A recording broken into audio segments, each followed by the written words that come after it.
పక్కన ఉన్నారు కదా వాళ్ళు, వాళ్ళకు కూడా ఇచ్చిరాడు. రోజావాడి పక్కనున్న పాపం వాళ్ళకు కూడా చాలా ఇష్టం. మనం చేసిన పచ్చళ్ళంతా పప్పు కూర సరిపోయిందా? కలుపుకున్నావా? అయిపోయాడు.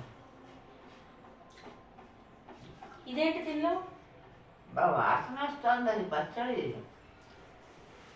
సాంబార్ ఉంది. కొద్దిగా ఎక్కువ పోయేది.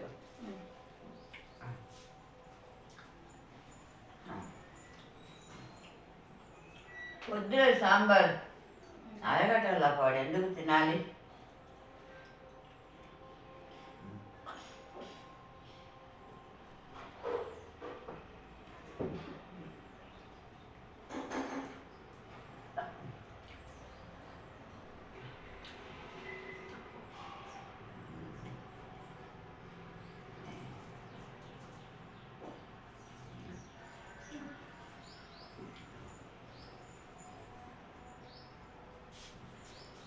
పచ్చడి కలుపుకోలేదు. నిమ్మకాయ ఇద్దేనా?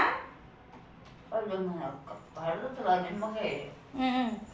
నిమ్మకాయ నుంచి తినడానికి కాదు, ఆ పులుపు పడదందుకో. పడదా? పడదా పులుపు?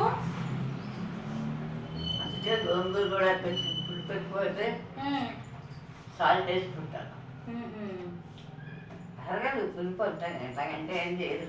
సరే. అసలు ఇప్పుడు అన్నం కూడా అరగదు.